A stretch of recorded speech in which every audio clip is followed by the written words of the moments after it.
Vancouver spent more than $400,000 to clean up the sanctioned homeless encampment. $400,000.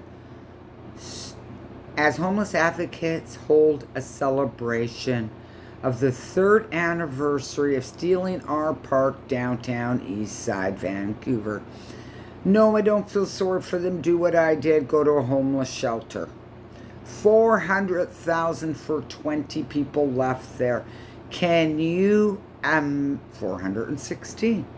Can you imagine? You taxpayers are paying like a lot of money for these people. If I wasn't on a cannabis cupcake, I could probably do that math in my head. Okay, so 40,000 per person, that's 10, and there's 20. Well, I guess that was for the whole park, so it's hard to tell. But yeah. So advocates, they act like advocates are somebody so important that the law do not dare mess with. And you know what that's called? It's called a fucking psyop. Government allows it. While some stayed behind. Oh yeah, I would have been there too, but I didn't know they were going until today. Other residents of Vancouver's only sanctioned homeless encampment left their tents and made way to the BC legislature in Victoria. They say they made the trip because politicians wouldn't come to Vancouver to see them, claiming meaningful consultation with representatives from the provincial government and Crab Park residents has been non-existent. We need compassion, not aggression, and not repression.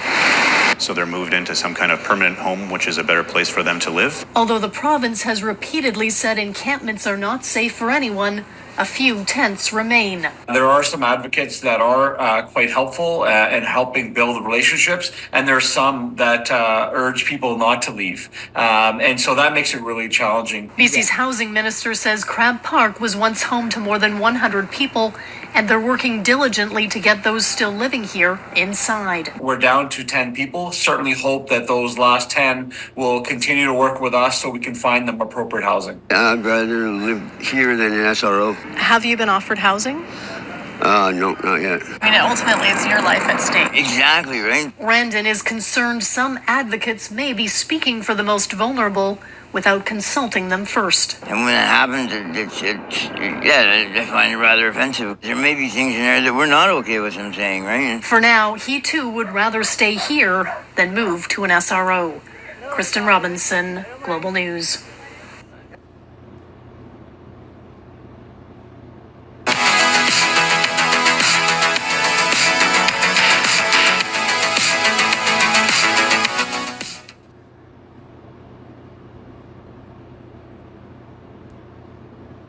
So basically now we have 10 people holding up our park.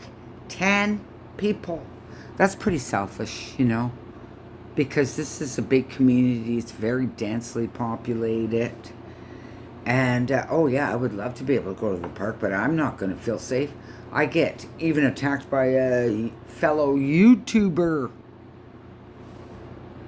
because I blocked him because he was promoting euthanization in my comment section. And like most abusive men, he became, you know, abusive. So, using my videos, which is very upsetting. Which makes me, put me in the position of having to, you know, call him out. Hey, what's this? What's this? There's no dignity in this living. There's no dignity.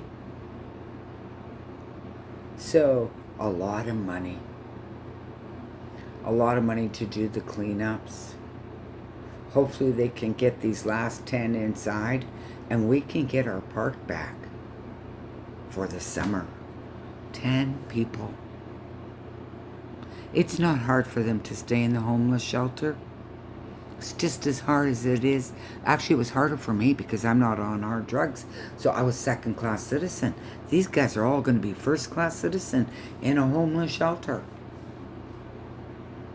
And they'll look better. Living outside hasn't done much for their appearance, okay? It doesn't.